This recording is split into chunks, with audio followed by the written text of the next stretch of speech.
ETF index mutual funds నేర్చుకుని stock మార్కెట్లో రాణించాలనుకుంటున్నారా? వెంటనే ఈ నెంబర్కి కాల్ చేయండి. సాహితి సరదాగా కథలు ఈ రోజు అయితే చాలా చెప్పుకున్నామండి. నవ్వి నవ్వి నిజంగా నా కళ్ళల్లో నీళ్ళైతే వచ్చేసాయి. సో ఇప్పుడు కొంగకి కోపం వస్తే కొంగ కోపం కదా, ఇది చాలా ఇష్టమైన కథ నాకు. అయితే ఇదేంటంటే, ఒక రోజు కొంగ చక్కగా ఓ చెట్టు మీద కూర్చుని హాయిగా ప్రశాంతంగా ఓ రొట్టె ముక్క తింటూ పాటలు పాడుకుంటూ ఈలలు వేసుకుంటూ ఓ రొట్టె ముక్క తిందామని రొట్టె ముక్క పట్టుకునేసరికి దాని చేతిలోంచి ఆ రొట్టె ముక్క కింద పడిపోతే కొంగకి బద్ధకం, దానికి కిందకు దిగాలని లేదు. ఆ రొట్టె ముక్క దాని దగ్గరికి రావాలి. దానికి ఏం చేయాలో అర్థం కాదు. ఎవ్వరు అటుగా వెళ్ళరు. అప్పుడే చూస్తుంటే ఒక వడ్రంగి వాడు కార్పెంటర్ అటు నుంచి వెళ్తూ కనపడతాడు. ఆ వడ్రంగోడిని విజిలేసి ఓయ్ ఆ రొట్టె ముక్కి అని అడుగుతుంది. అడిగితే వడ్రంగోడు నేను నీకు ఎందుకు ఇవ్వాలి, నేను ఇవ్వను అంటాడు. ఇప్పుడు వాళ్ళు కొంగల విజిల్స్ వేసి అడిగితే వడ్రంగోడు ఎందుకు ఇస్తాను, నేను ఇవ్వను అంటాడు. ఇప్పుడు ఆ రొట్టె ముక్కి ఇస్తావా ఇవ్వవా అంటే నేను ఇవ్వను అంటాడు. కొంగకు పిచ్చ కోపం వస్తుంది. కోపం వచ్చి దానికి ఏం చేయాలో అర్థం కాక ఇప్పుడు వెళ్ళి రాజుగారికి ఈ వడ్రంగోడ మీద నేను ఫిర్యాదు చేస్తాను, అసలు నాకెందుకు రొట్టె ముక్క ఇవ్వడు అని కొంగకు విపరీతమైన కోపం వచ్చి రాజుగారి దగ్గరికి వెళ్ళి విసుగ్గా బాధగా అని ఇలా కూర్చుంటే రాజుగారు ఏమైంది కొంగ, ఎందుకు అలా ఉన్నావు, కూర్చో ఫస్ట్ కూర్చో అంటే, ఏం కూర్చొని రాయి కూర్చొని రప్ప కూర్చొని బూడిద కూర్చొని బుగ్గ కూర్చోను అని విసుక్కుంటుంది. అదేం విసుకు అంటే మళ్ళీ ఏం కూర్చొని రాయి కూర్చొని రప్ప కూర్చొని బూడిద బుగ్గ కూర్చోను, వడ్రంగోడిని రొట్టె ముక్క ఇమ్మంటే ఇవ్వలేదు, నువ్వు ఇప్పుడు వెళ్ళి వాడు తల పగలు కొట్టవా రాజుగారు అని అడుగుతుంది. రాజుగారు అంటారు, వడ్రంగవాడు నీకు రొట్టె ముక్క ఇవ్వకపోతే నేను తల పగలు కొట్టడం ఏంటి, నేను తల పగలు కొట్టను, నువ్వేమన్నా చేసుకోపోవంట అని రాజుగారికి కొంగ ఏదో చేస్తుందని తెలిసి దాని వెనకాలే ఓ మనిషిని పెడతాడు. ఆ కొంగకు మళ్ళీ విపరీతమైన కోపం వచ్చి ఎలక దగ్గరికి వెళ్తుంది. ఎలక దగ్గరికి వెళ్ళి అలిగి కూర్చుంటే మళ్ళీ ఎలక ఏమైంది కూర్చో అంటే మళ్ళీ ఎలక కూడా అలాగే ఏం కూర్చొని రాయి కూర్చొని రప్ప కూర్చొని బుడిద కూర్చొని బుగ్గు కూర్చోను, వడ్రంగోడిని రొట్టె ముక్క ఇమ్మంటే రొట్టె ముక్క ఇవ్వలేదు, రాజుగారిని తల పగలు కొట్టమంటే రాజుగారు తల పగలు కొట్టలేదు, నువ్వు వెళ్ళి ఆయన సింహాసనాన్ని కొరకవా అని అడుగుతుంది. ఈ ఎలక అంటుంది, నీకు రొట్టె ముక్క ఇవ్వకపోతే నేను వెళ్ళి సింహాసనం ఎందుకు కొరుకుతాను, అది కూడా అంత పెద్ద రాజుగారితో నేను ఎందుకు పెట్టుకుంటాను, నేను కొరకన్నా వేయమన్నా చేసుకోండి అనేసరికి దీని పని ఇలా చెప్తానని అలాగే మళ్ళీ అలిగి విసుగ్గా పిల్లి దగ్గరికి వెళ్తుంది. పిల్లి దగ్గరికి వెళ్ళి పిల్లి కూర్చోమంటే మళ్ళీ అలాగే ఏం కూర్చొని రాయి కూర్చోను, నేను కూర్చోను, నువ్వు ఇప్పుడు వెళ్ళి ఎలకని మింగేస్తావా మింగవా అని అడుగుతుంది.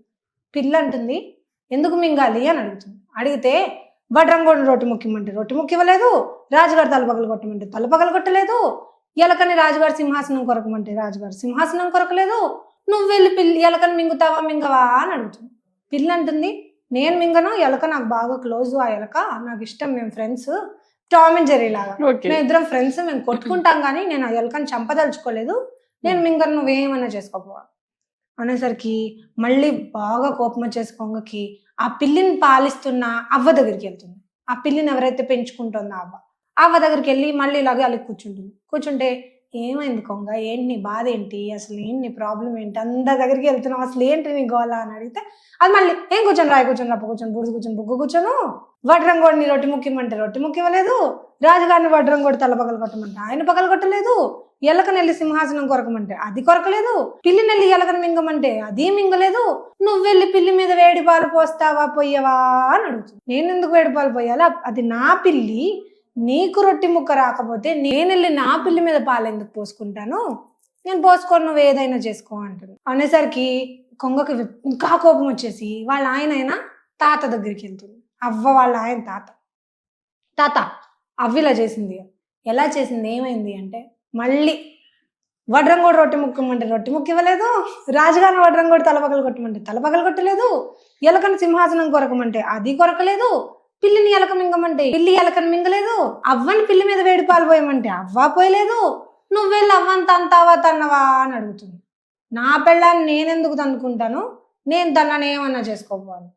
ఇంకా బాగా పిచ్చ ఉడుకుపోతుంది కొంగ, నాకు రొట్టె ముక్క ఇవ్వలేదు, ఇది ఇంత పెద్ద దేశానికి ప్రాబ్లం వచ్చే అంత పెద్ద ప్రాబ్లం, నాకు రొట్టె ముక్క రాకపోతే, అలాంటిది కొంతమంది ఉంటారు కదా చిన్న ప్రాబ్లం వస్తే అందరికి ప్రాబ్లం క్రియేట్ చేస్తారు, అలాగా నన్ను అస్సలు ఎవ్వరు పట్టించుకోవట్లేదు అని ఆ తాత వాళ్ళ ఇంట్లో కాసేపు ఆలోచిస్తుంది ఏం చేయాలో.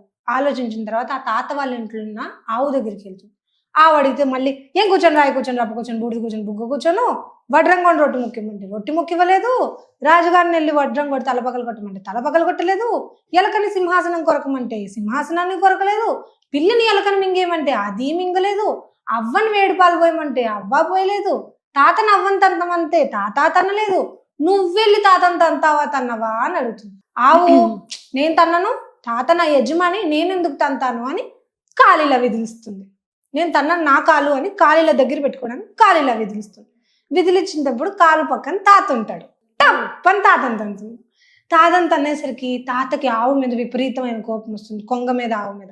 ఇంతమంది నిన్ను అడిగినా వాళ్ళు ఎవరూ చేయలేదు, ఎందుకంటే రాజుగారితో పాటు ఒక మనిషిని పంపాడు కదా, ఆయన అందరికీ జరిగిందంతా చెప్పుకుంటూ వస్తున్నాడు. ఆ మనిషి అందరికీ తెలుసు కొంగ ఎందుకే చేస్తాను, ఇంతమంది ఇన్ని చెప్పినా చేయలేదు, ఆవు నన్ను ఎలా తంతుంది అని విపరీతమైన కోపం వచ్చేస్తుంది తాత.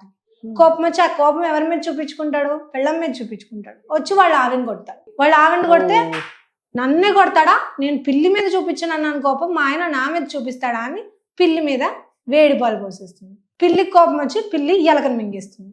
ఎలకను మింగేసేసరికి ఎలక వాళ్ళ ఆవిడ ఇది చూసి ఎలాగైనా పగ తీర్చుకుందామని వెళ్ళి రాజుగారు సింహాసనం కొరికేస్తుంది. రాజుగారు అయ్యో ఇదంతా ఈ రాయి వల్లే వచ్చిందని వడ్రంగోడు తల పగలు కొట్టేస్తాడు. వడ్రంగోడు పగిలిపోయిన తలతో వచ్చి ఆ రొట్టి ముక్క తీచా కొంగకిస్తాడు. దేవుడా, కొంగ హాయిగా మళ్ళీ విజిలేసుకుంటూ ఆ రొట్టె అంతా తినేస్తుంది. చిన్న రొట్టి ముక్కకి ఇంత విధ్వంసం సృష్టించింది కొంగ. నువ్వు చెప్పింది కరెక్ట్ సాహితి. ఒకరు చిన్న ప్రాబ్లం వాళ్ళ వల్ల 10 మందిని సఫర్ చేస్తారు. ఇదే కనిపిస్తుంది. అన్నిటికి మించి ఈ కథ ఏమో గానీ నువ్వు ప్రతిదీ గుర్తు పెట్టుకొని చెప్తున్నావు చూడు, నిజంగా సూపర్. యాక్చువల్లీ ఏం కూర్చొని రాయి కూర్చొని బూడిద కూర్చొని బుగ్గి కూర్చొని అనేది ప్రతిసారి వస్తుంది, కానీ మామూలుగా మేము చెప్పుకుంటున్నాం, మేము విసిగిపోయి అదొక్కటి కట్ చేసేసి కథ చెప్పు అంటారు. అందుకని నేను 2-3 చోట్ల చెప్పాను, చెప్పి ప్రతిసారి చేయనంతా వస్తుంది అన్నమాట. నాకు భలే నవ్వుతుంది. యాక్చువల్లీ ఈ కథ వల్ల పిల్లలకి మెమరీ కూడా పెరుగుతుంది. చిన్న పిల్లలకి కథ వినిపిస్తే, పిల్లలకి జనరల్ గా ఆటపాటల్లో నేర్పిస్తే తొందరగా నేర్చుకుంటారు. బుక్ కూర్చోబెట్టి ఇప్పుడు చదువుతావా లేదా అంటే వాళ్ళు అస్సలు చదవరు. ఇలా సరదాగా నేర్పిస్తే బాగా నేర్చుకుంటారు. సో ఈ కథ బాగా నేర్చుకుంటే పిల్లలకి మెమరీ చాలా పెరుగుతుంది. మధ్య మధ్యలో మనం అడుగుతూ ఉంటే వాళ్ళు మర్చిపోయినది నిజంగా చాలా మెమరీ ఉంటుంది. కానీ కథ మాత్రం చాలా బాగుంది. నిజంగా ఒక్కరికి ప్రాబ్లం వస్తే ఎంత మందికి సఫర్ చేసేసింది అది. సూపర్ అండి. నిజంగా సాహితి ఈ రోజు చెప్పిన కథలన్నీ చాలా నవ్వుకుంటూ ఎంజాయ్ చేస్తాం. పిల్లలకైతే ఖచ్చితంగా కథలన్నీ వినిపించండి, చూపించండి. ముఖ్యంగా ఈ కథ అయితే వాళ్ళల్లో మెమరీ పవర్ పెరగాలి అంటే ఇలాంటి కథలు ఖచ్చితంగా అవసరం. Thank you Sahiti. Thank you.